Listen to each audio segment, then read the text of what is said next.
tous et bienvenue sur videobourse.fr pour une analyse moyen terme de l'or, mais dans un premier temps on va faire un petit point sur nos analyses de la semaine dernière qui concernaient la livre sterling puis l'euro-dollar.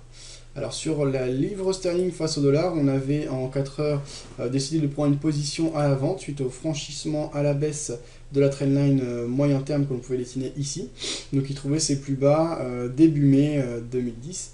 Pour le moment ça se passe bien, on est dans une phase d'accélération baissière. On a franchi à la baisse les précédents plus bas, donc on peut parler d'un breakout, même si ce dernier n'est pas confirmé, puisqu'on voit que c'est simplement l'ombre qui est passée en dessous et non pas la clôture. Mais c'est bien orienté, donc je reste confiant dans ce choix. L'objectif précis que je me fixe, comme je l'avais annoncé, ce sera les 50% qui se situent à 1.5237, je vais aller chercher juste au-dessus, donc 1.5250 me semble judicieux. Pour le stop loss, je le placerai au-dessus de la moyenne exponentielle de 100, soit à 1.5540. Voilà, pour l'euro-dollar c'est un peu plus mitigé. Alors c'était très bien parti hier, on avait eu le rebond qui s'était observé au-dessous de la moyenne exponentielle 50. Alors j'avais dit qu'on peut prendre position à plusieurs endroits, soit en dessous de la moyenne exponentielle 50, soit en dessous de la moyenne exponentielle 100, donc ce qui se situerait actuellement au niveau de l'ancienne résistance, de l'ancien support qui pourrait jouer un rôle de résistance. Donc actuellement c'est mitigé, on a eu une belle accélération baissière hier, mais aujourd'hui les marchés semblent se reprendre, et donc la valeur refuge qui est le dollar perd un peu de sa valeur, on verra ce qu'il en est par la suite. Là l'objectif est à 61,8%, donc on va chercher juste au-dessus, soit aux alentours des 1.2450 environ, voire 1.2455.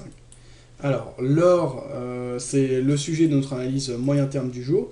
Donc l'or, comme on le sait, dans une dynamique haussière assez incroyable, donc depuis fin 2008, donc depuis la crise des subprimes, et joue à fond son rôle de valeur refuge.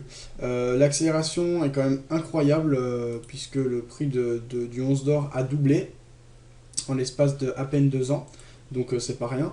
Même plus que doublé, hein. Enfin on va dire doublé. On était dans une phase de consolidation, voire de correction. On a eu même un mouvement qui avait incité beaucoup de traders à prendre des positions à la vente fin juillet, avec sa accélération baissière du 27 qui nous avait amené à franchir à la baisse la trendline qui était pourtant significative. Alors elle est mal tracée, mais c'était quand même une sortie nette et tout à fait validée, puisqu'on avait une clôture largement en dessous de cette dernière. Et finalement, c'est un signal technique totalement invalide, puisqu'on s'en est suivi une grosse accélération haussière qui nous amène actuellement à revenir pas trop loin des précédents plus hauts qui se situaient aux alentours des 1265 $, 1264, 1265, et qui avait été atteint mi-juin, fin juin dernier. Donc on avait pu tracer un triangle de consolidation avec les plus hauts qui avaient été marqués le 26 août. Ces plus hauts ont de nouveau été franchis, et on assiste ce jour-ci à une grosse progression de l'or, alors que comme on le voit, par exemple les valeurs refuges comme le dollar ou le yen japonais, si je prends par exemple l'euro-yen, alors que je dise pas de bêtises, il va falloir que je trouve rapidement l'euro-yen, voilà, qui est ici. On va se mettre en 4 heures, on va se mettre en journalier. On voit une journée plutôt haussière pour l'euro face au yen, le yen qui est une devise largement refuge par rapport à l'euro. Donc on voit dans l'ensemble les valeurs refuges qui ont plutôt tendance à souffrir, alors que l'or se renforce encore largement aujourd'hui, ce qui indique une vraie force acheteuse sur ce produit. La sortie à la hausse de notre petit triangle qui avait été tracé récemment confirme un peu ce sentiment, et je pense qu'à moyen terme, prendre une position acheteuse au cours actuel n'est pas stupide. Alors, c'est pas le point d'entrée idéal. Déjà, si on voulait prendre une position très précise, il aurait fallu prendre position au moment du franchissement à la hausse, donc aux alentours des 1242. Actuellement, on a 1245, 1242,40 en gros, 1242 on va dire. Actuellement, on est déjà un peu trop haut. Sinon, pour les objectifs et pour des prises de position peut-être plus prudente, attendre des zones de rebond, comme par exemple une accélération haussière effective avant un retest de cette ancienne zone de résistance qui pourrait jouer un rôle de support et parier ainsi sur une configuration en pullback. Cependant, prendre position à l'achat actuellement n'est pas stupide. Pour les traders court terme, on pourrait simplement aller chercher le ralliement des précédents plus hauts qui se situeraient aux alentours des 1264. Pour les plus audacieux et les plus optimistes, certainement motivés par des informations d'ordre fondamental positive sur l'or. Alors moi je suis pas spécialiste de l'analyse fondamentale, donc je sais pas exactement ce qui se dit sur l'or. Je ne saurais pas faire une synthèse, donc je ne saurais pas. Mais moi personnellement, à titre personnel, je verrais bien une correction, donc je ne prendrais pas cette position acheteuse, même si je pouvais. Là en l'occurrence, notre compte et l'ensemble moyen terme n'est plus ouvert, donc une fois qu'on en aura ouvert un, personnellement je ne prendrais pas cette position acheteuse puisque je pense plutôt à un scénario de correction. Maintenant, force est de constater que techniquement tout va dans le sens d'une poursuite du mouvement haussier. Alors si j'applique notre template avec les indicateurs supplémentaires, donc la MACD, on voit là encore que la MACD évolue de manière positive, au-dessus de sa ligne de 0 et au-dessus de sa courbe de signal. Le RSI n'est pas encore suracheté et évolue au-dessus de sa zone de 50% dans une dynamique clairement haussière.